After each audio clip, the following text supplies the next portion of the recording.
This is Karen with newclevelandradio.net. It is time for Grief BeLIEF, our monthly journey through the grief process. And our lead today is Kristy. And as you know, we try to rotate leads. And Kristy, you have a very special guest with us, and you're taking us on a slightly different journey. So do you want to explain it to us? Sure, yes. So I'm really excited this month because we're going to be talking about intangible losses.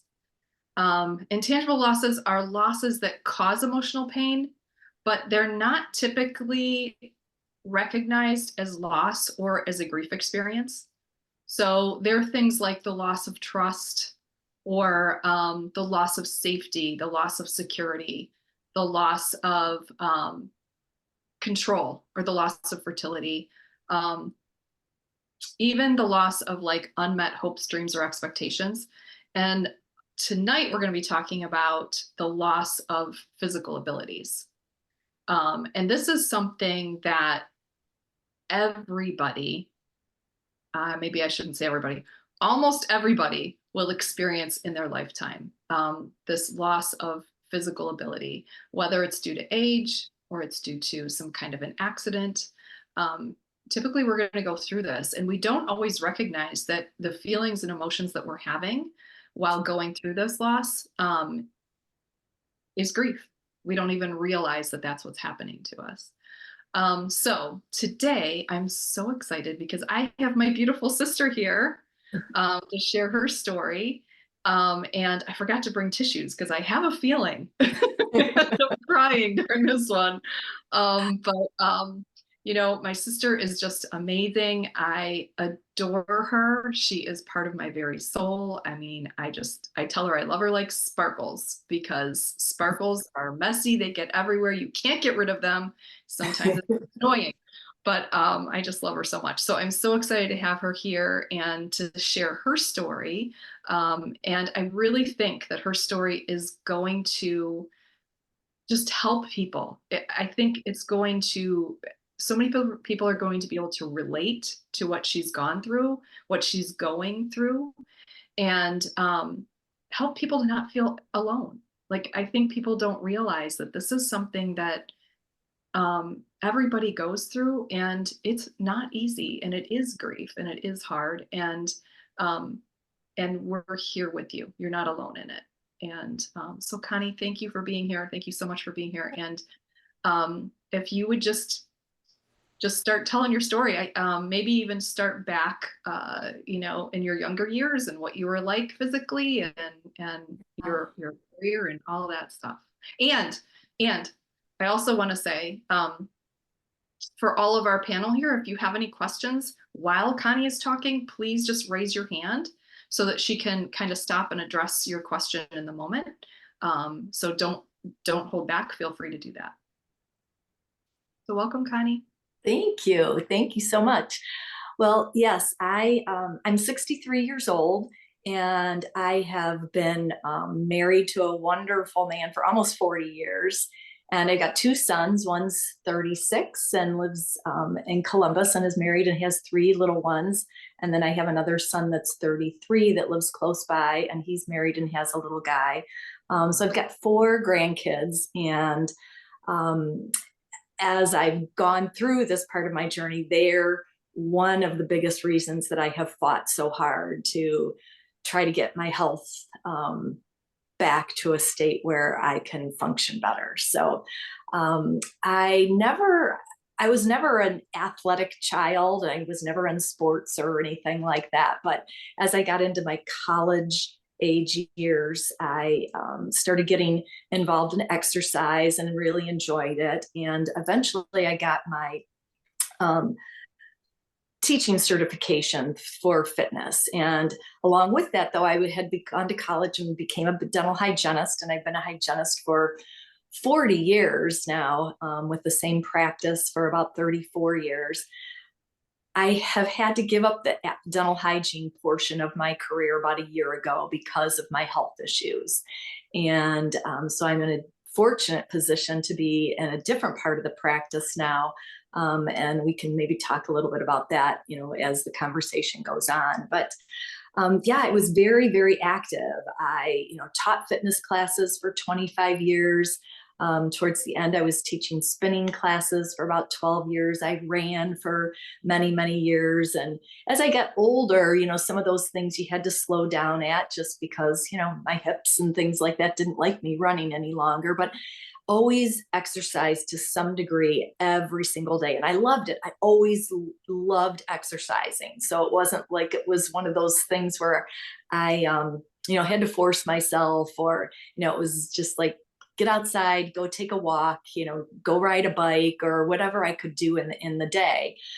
And so a little bit over 3 years ago, my husband and I were out taking a walk in our neighborhood, and it was getting dusk, and the street lights were not bright in the area. It was a cul-de-sac, and people had been raking, and there was some brush and leaves across the sidewalk, and my feet got tangled up in this brush, and I fell, and I broke my hip and my elbow, and had to have surgery on both of them. And I have a rod in my thigh and then a plate in my elbow.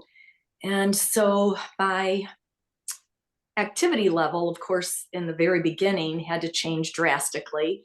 And I was hopeful, though, in what the doctors and therapists were telling me, that I'd, give it a year, you'll be back on your feet, you'll be doing hopefully the same things that you've done in the past. But about 7 months out after the surgery, I knew I wasn't where I had hoped to be, and sought out some other opinions and different types of therapy, infrared light therapy, massage therapy, acupuncture, just a variety of different things to try to get myself to be able to get back to somewhat of an activity level that I had been used to. And I did pretty well, maybe the first year or so, back to be able to use an elliptical. I could go back to doing weights and things like that, but still just didn't have the flexibility or the range of motion and things to go back to doing yoga. But unfortunately, over time, I've gradually decreased and have had a lot of problems with the leg that has the rod in it. And consequently, with other consultations with other doctors and a lot of discussion with my sister and my husband and people that are very close to me and know what I've gone through as far as the pain level that I've experienced over these years and the pain medications. I was never a person to take medications for anything. And I'm on so many different medications now. And we've decided that the best option at this point is to take the rod out.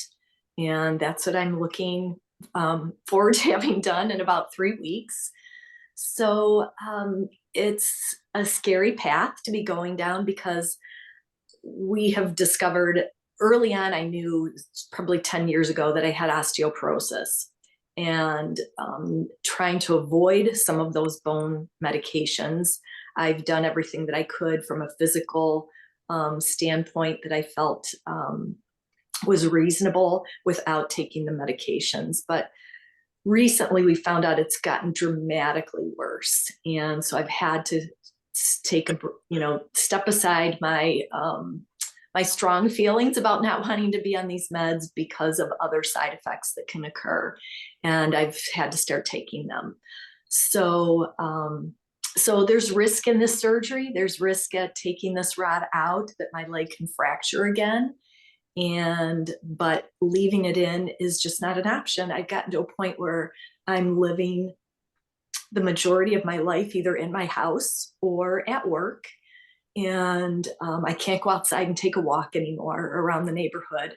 I can go to the grocery store. I can walk around, short bursts of time like that. But I can't go outside with my grandkids and take a walk. I can't say, let's go to the zoo, without my kids or my husband feeling like, are we going to be able to get through this? Or are we going to need to have a wheelchair?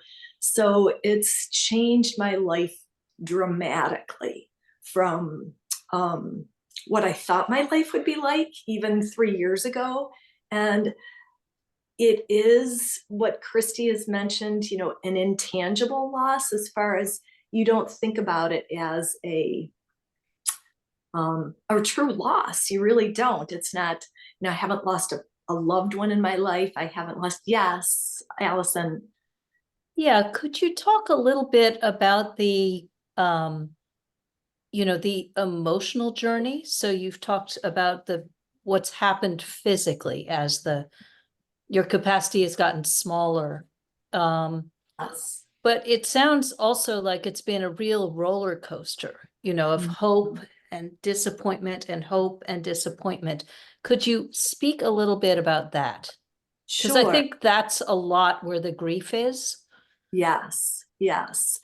And that's very true, because I would have periods of time where I was doing relatively well in hindsight. You know, at the time I didn't think I was, but in hindsight, yes. And I would feel very motivated and excited that, you know, I'm finally doing this again and finally doing that again. And it might be something so little to somebody else, but to me, it was a huge accomplishment. You know, I could do, you know, a yoga pose again. I could stand on one leg, you know, things like that were so exciting to me. And then 2 days later, I couldn't do it again. Or, you know, a month later, you know, things like that. And it was, I was very emotional, cried a lot. And I mean, Kristy, you know, has just been my total sounding board throughout all of this, has been with me every step of the way, and my husband too. But my husband wants to just fix things, you know, and there's things you can't fix. And so Kristy's been able to help walk me through the emotional part of this for a good portion of it. But I still got very depressed and had some really, really dark times, and ended up, you know, I am taking antidepressant medication now, anti-anxiety and antidepressant medication. And I've gone through some other, you know, training for our mental part of our brain to try to help rewire this portion of my brain where I'd be so fearful of the pain. Every morning waking up, the first thing I'd be aware of is, where's the pain today? How much pain am I going to be in? Afraid to put my feet on the floor to try to walk. And it got to the point where, you know, like I didn't want to try to go back to work. I did go back as a hygienist, but I associated work with pain because of the pain that it would elicit, you know, me, you know, sitting in certain positions and so forth. So, yeah. And then realizing that I'm just emotionally, who is this person? I just remember thinking, this isn't me. I'm this person that can just jump up and, you know, go do this at any moment. And I wasn't that person anymore. And I just remember, you know, thinking like, who am I? I don't relate to this person.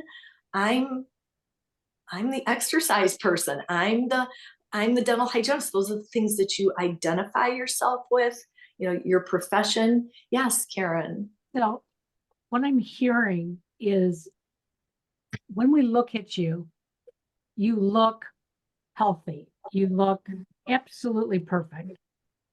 But you've got this chronic, acute pain going on. But we don't see that because you mask a lot of it. And Yeah. I know I've suffered with chronic pain, and people will actually make comments like, just get over it, or do something else. Have you heard that from other people? I mean, your husband sounds like he wants to fix you, and that's beautiful, but we know he can't. But what about the other people in your circle? You're right. I try to mask it very well. My kids, you know, they know bits and pieces, but they don't know the pain. And I try not to let them know. I don't want them to think that I can't take care of my grandson, or that, I mean, within reason. And, you know, Kristy and I watch my, you know, 1-year-old grandson together, because, you know, throughout all this too, as all people, as Kristy said earlier, are going to experience physical loss in their bodies. As we age, we just do. So yes, I have arthritis in my spine, and I have, other health issues that, are they exacerbated by the pain and things that I have gone through? Yes, a lot of them are. But some of them I would have experienced most likely without having had this injury. And so everybody's going to go through those things as we age. And it is, there are people that just say exactly what you're saying, Karen. Let's, well, you can do this, you can do this with the grandkids now, my son, well, you can sit and do this with them. Yeah, I know that. I can tell myself that, but it's not what I want to be able to do with them. I want more than that. And it's taken me quite a while to mentally accept some of those things and feel that I can be okay with that. So, yeah, I guess that is true, Karen. Yes, Candace. So what's it like to feel that people don't recognize that you may be grieving? Oh, that's hard because I didn't realize how it was really, that's what the emotion was that I was feeling. And for so long. When did you realize it?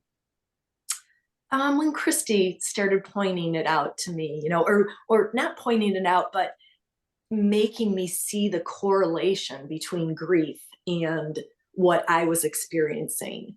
Because I think for so long, I just ignored it.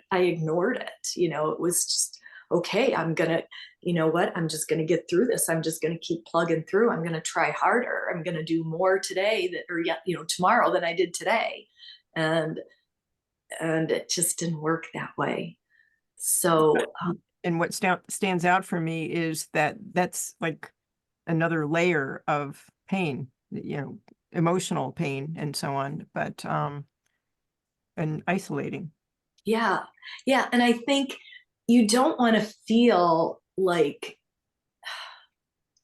you're right. People look at me and think, oh, you look good. I would go to work and patients would say to me, well, you look great. You must be doing great. And it was hard while I was a hygienist too, because you have all this time to talk to your patients and they're not talking back to you, and I've known them for so many years, being that I've been with them for 30 some years. I'm seeing these families grow up, with me and know me and my family, is through conversation and through seeing them as patients.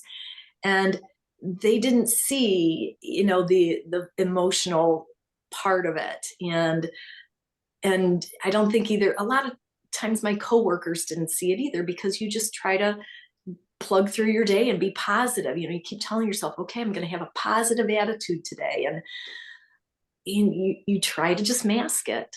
And it wasn't until Kristy. Yes, Kristy. I was just going to say, I'm probably taking the words out of your mouth, but I remember it was relatively early on when you were recovering from the very first initial surgery. And one day you were just crying and crying and crying, and you didn't know why. And that was when I think I said, well, you're grieving. Like, you're grieving. This is a huge loss. And I think that was like the first time that you started to make that correlation. Right. This is right. The other thing I think that made me push that aside in the beginning, and I neglected to mention this at the start of our conversation, was when this accident happened, my son was getting married 4 weeks later. And I was bound and determined that I was going to be at that wedding no matter what, even if it was in a wheelchair.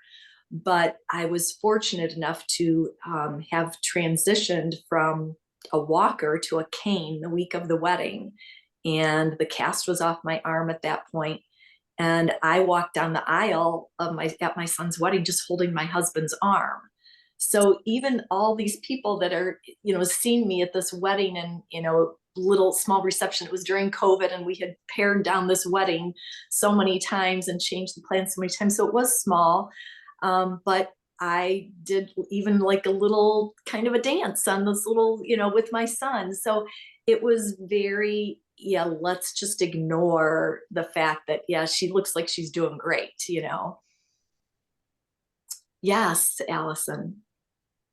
One of the things that we've talked about a certain amount on this podcast is shame, the shame in grief and the shame at not being able to just bounce back. And my 100-year-old mother-in-law very often says to me, well, when will I get back to normal? Yeah. And Oh. I said, this is as good as it gets. You're old. Yeah. But there's the shame kind of adds a layer that's pretty toxic into the whole mix. Has that been at all your experience? Could you say something about that? Very much so. Shame and embarrassment.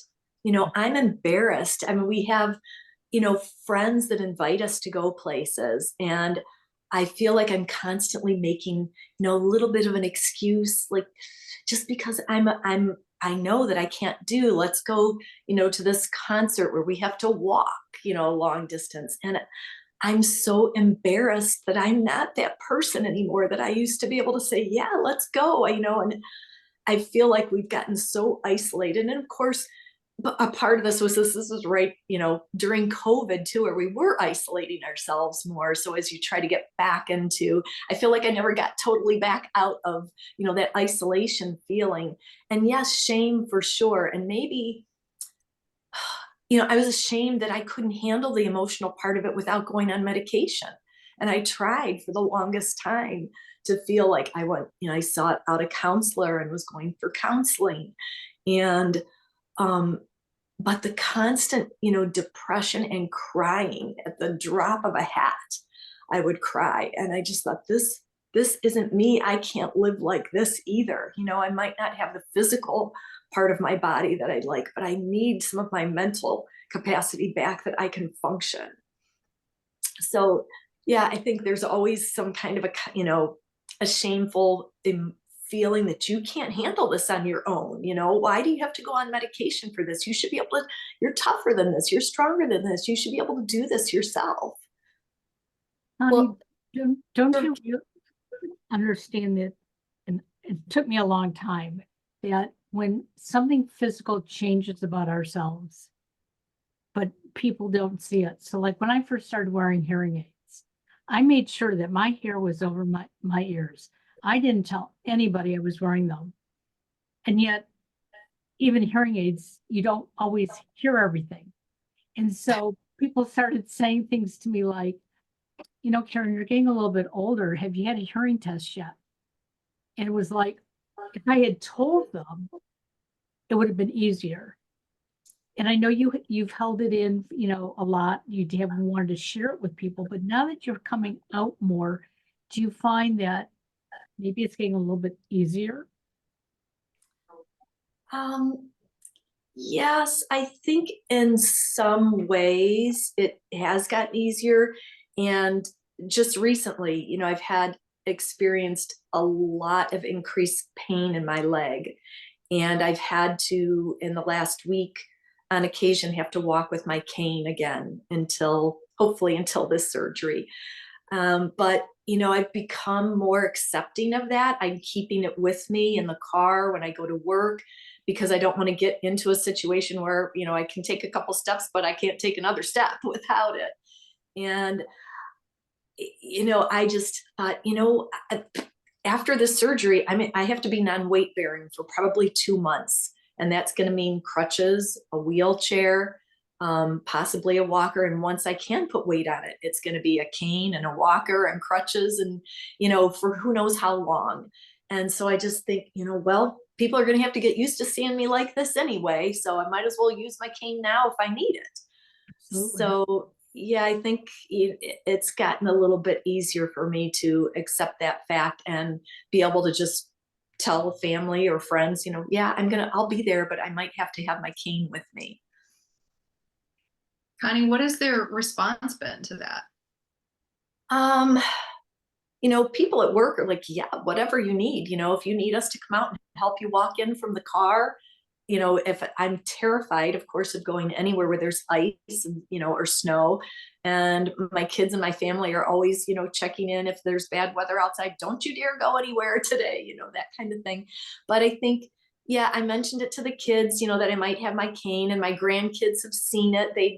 They don't really say much about it. They were all here this weekend, and I didn't need it, but they could tell I wasn't, moving around too much. I was staying seated quite a bit because of the pain. But, I think they'd be fine with it, when I did mention that I was using it here and there. And, I think it's hard because, your kids, I'm sure, don't want to see you in pain. But I know they're really worried about the outcome of the surgery, even though they haven't said it. I can sense that. And so that's kind of emotional for me too. And I don't really know how to describe that other than I just know that I want this for them and for my grandkids, so that I can be a better grandma, I can be a better mom, I can be a better wife. Now, I don't know, better's not really a very good word. I can be a more involved person in, mom and wife and grandma in their lives. Physically involved. Yes. Because you're very involved. Yes. In a good way. Candace, yeah, what can I ask? Two things. So, what does that do when you have that concern about having a sense of responsibility, is how I'm going to interpret it, that to make it better, not just for yourself, but because of, your position in the family and so on. And then the other is, in what way, and did it, having a label for it as grief, make things different for you? Assuming it did. I'm not saying it did.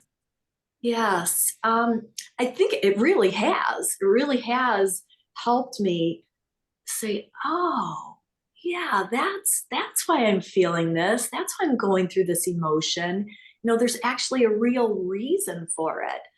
And it's not just me being like, oh, I'm, poor me. I'm, having all this pain and these troubles, and I'm, emotionally down about it. Because, look at me, like you said, you might not see it on my face, and I can walk. I can walk most of the time. How can I feel so down? I'm so blessed in so many ways. How can you feel that this is grieving? But when you look at what different types, and I never really knew that there were different types of grief. I always thought it was just, like loss of a loved one. You never thought of it as grieving because you've lost a job, or, other things in your life that are important to you, that make up you. And it's definitely been helpful. But I don't think enough people know this. They don't realize it. And I just hope that your podcast, and through the help that all of you give to your listeners and the people that you work with, are able to share that with other people as well, because it's really important that people know that they're not suffering just because they think there's something, they're boo-hooing about their situation. Yes, Allison. I think that when our bodies fail us, it created for me at least, a great chasm of not trusting myself. I couldn't trust my body that could do all these things.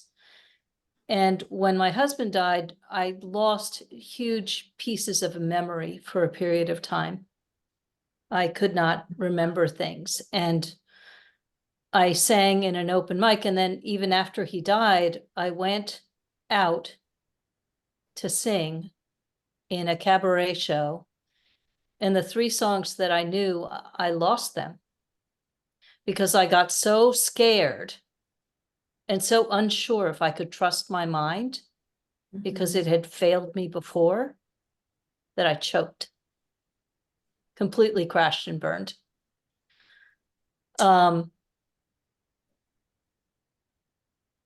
is there anything about that, about your body, which you expected to be able to function in a particular way, and it doesn't, Mhm. in trusting yourself? Yeah. Yes. Even just, taking a walk in the neighborhood, I'm fearful of going out and trying to do that in the last year, just because I don't know if I'm going to get, a couple houses down and be in too much pain to be able to turn around and go back. Now, there are days when I know I'm having better days than others that I'm a little more, trusting. Yeah, maybe I'll do the cul-de-sac. But if I'm alone, no. If my husband is with me or if Kristy's with me, I'm more likely to, if I've got that support system with me, then yes, I'm may try to venture a little further than what I would have before. But so true that I don't trust my body for sure. And I have a leg length discrepancy after the surgery, and so it's created a lot of other problems with my other leg and my other hip and my opposite foot. Just over time, and we're working with lifts in my shoe and therapy for my back and things to try to balance things out. But after the surgery, we're probably going to have to start all over again. So you never know what's going to be the thing you don't trust that day. Is it going to be the opposite leg and hip, or is it going to be the leg that's got the rod in it, or is it going to be your back?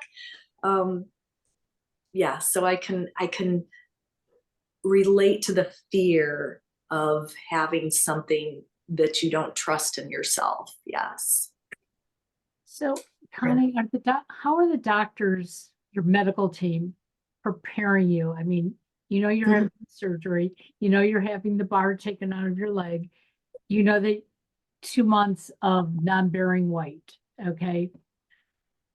But is there anything else that they're telling you that can either give you some more positive hope, or are there things that you feel, hey, nobody knows anything and I'm just going to move forward because I have to do it? Yes. It's difficult because, doctors and surgeons are always very positive about a procedure that they're going to perform. And you want them to have that positivity, but yet, they're not with you, walking the journey afterwards. They're there for the procedure and their hope for the best outcome of the surgery.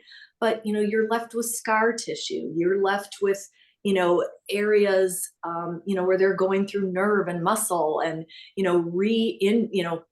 re-injuring, if you will, the places where they've already gone in.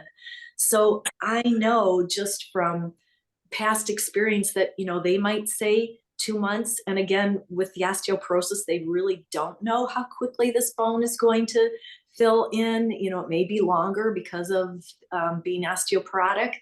So there's no guarantees, there's no guarantees about any of this. But have they prepared me much? I saw the surgeon again this week because of the additional pain that I was having. And again, he was very positive in his attitude, which I appreciate. I need all the positivity going into this as I can get. But I have to remain realistic in my mind too. And so I don't know. The good thing, they did teach me, had a trainer come in and teach me how to use the crutches properly. So I've been practicing my crutches at home a little bit. But other than that, I can't honestly say there's been a big, let's get you prepared for this kind of thing. Yes, Allison. Yeah, I think that's the trick. So there are the things that you can sort of prepare for.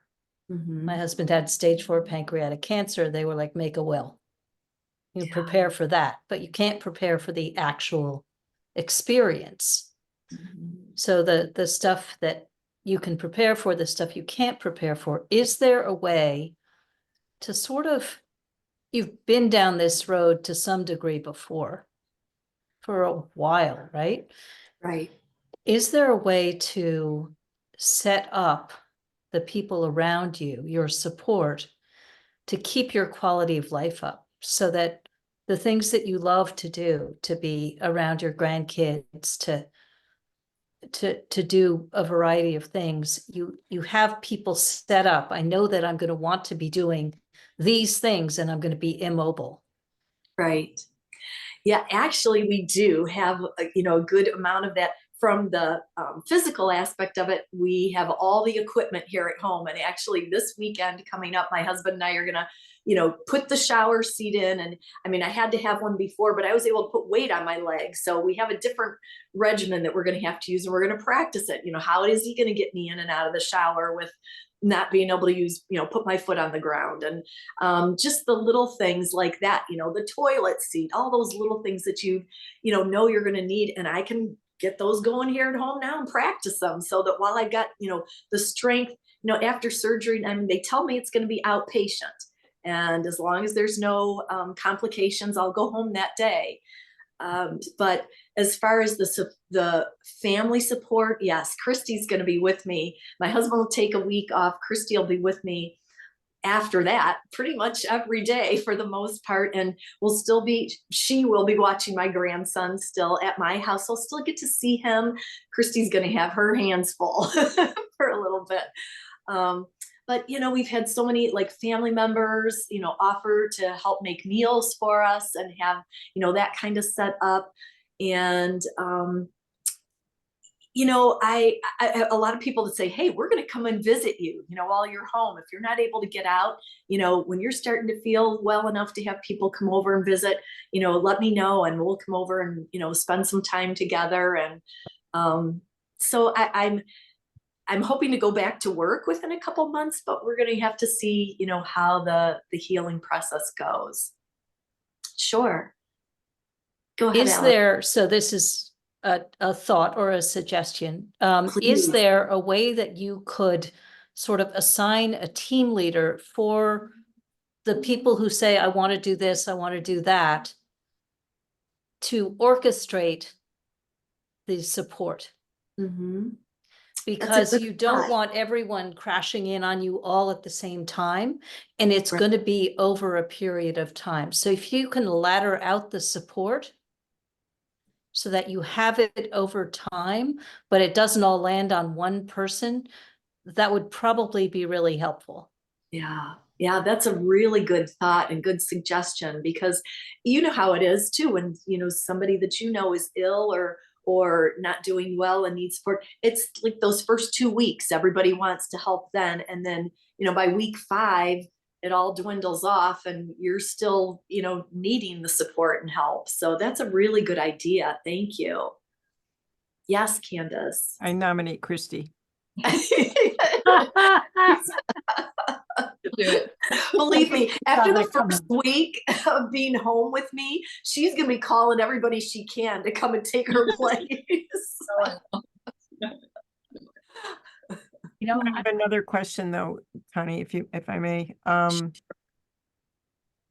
It's something in the neighborhood of, I don't know if I'll articulate it very clearly, but it's in the neighborhood of, when we are grieving a death and we've lost the relationship, and if I want to use that term, I don't know if I necessarily agree with that, but it's an event that occurred and it's kind of finite, but this is a series of these barriers and again and again and again.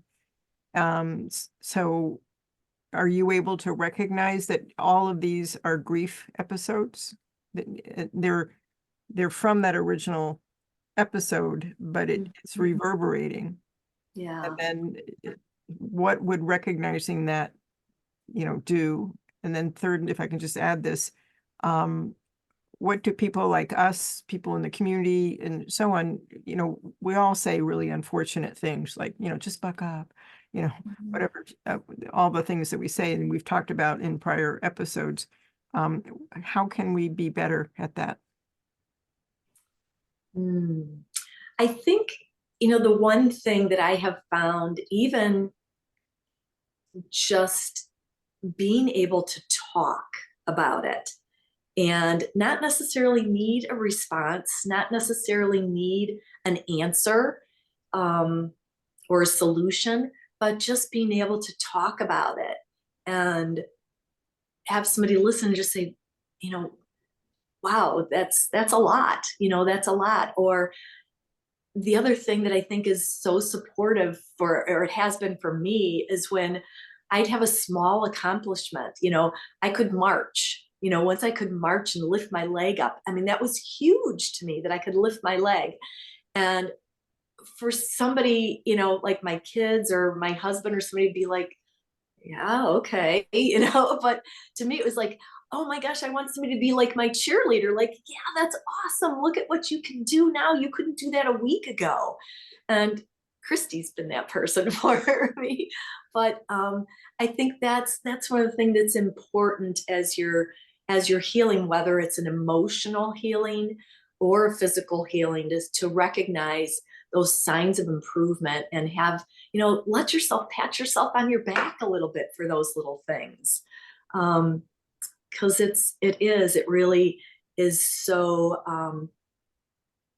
you know, it just gives you that jump start, you know, again, to feel that you're making some progress. And Candace, I can't remember what was the question before that. The other is that it's a series of, I don't want to say losses, but a series of, that it isn't the original fall and those things, but, you know, you're losing your identity at work, you know, my phrasing, the activities that you've had to give up, some of the relationship that you may have with the grandchildren, which wasn't what you thought you would be having. I know that you're an avid baker and you know, having difficulty, you know, standing for periods of time and, you know, going back and forth. But does it help to recognize each and every one of those things as a grief thing, or is it, and I'm not making a judgment, is it just part of grieving? You know, I think especially with my job, when I went back and had to give up, you know, doing the dental hygiene work, and I have patients, you know, that I've seen for many, many years, as I said, would come in and say, oh, you're not going to be cleaning my teeth anymore. You're not going to be able to see me anymore. And some days I would just have to get up and leave the room, because I just start crying. Like, this isn't me. Like, I'm that person. And for quite a while, we had to have a hygienist from a temporary service filling in for me until we found somebody. And once we got a hygienist that I approved of to take my spot, then I could deal with it better. But there were many times I had to get up and just walk away, because I said, no, nobody else can take this spot from me. I'm the person that's taking care of this patient. I know everything about them and all about their oral health and what they need. No one else can take that position, you know? So yes, and as far as my work goes, it definitely took me a while to feel that I wasn't this person anymore. That was my identity. You know, I'm a hygienist. This is what I do. Is very proud of what I did. And it's funny now, people will ask me, do you miss it? And, you know, I'm learning this different aspect of the job. And most people, the other, you know, wonderful woman that's been so patient with me and teaching me all the ins and outs of the, you know, the financial end of things and, you know, the insurance end of things and all that stuff that I'm doing now. To me, it's like, oh, this is a new game. I'm learning something new. My brain is functioning in a different way. I love it. I actually love it. And so people will say to me, do you miss it? And honestly, I don't miss cleaning teeth at all.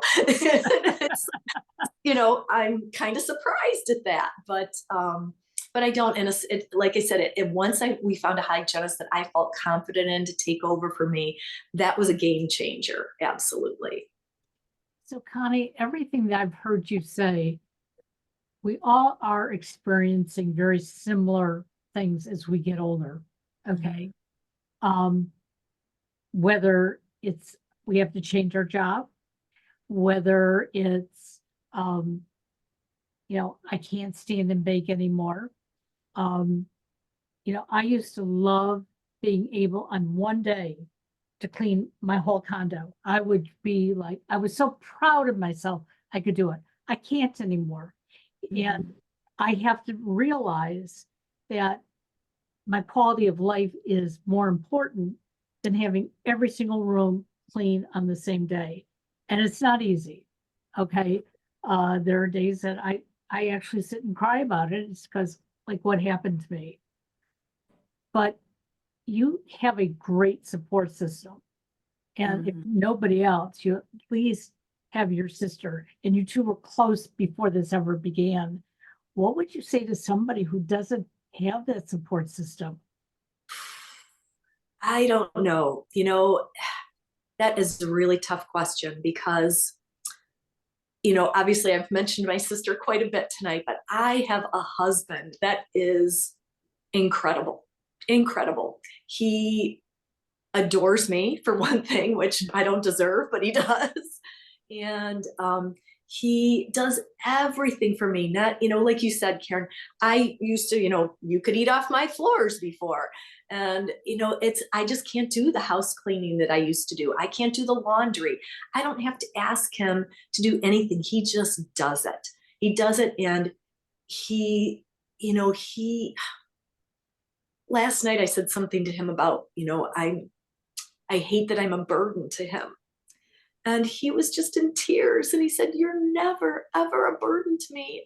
I never want you to feel like that."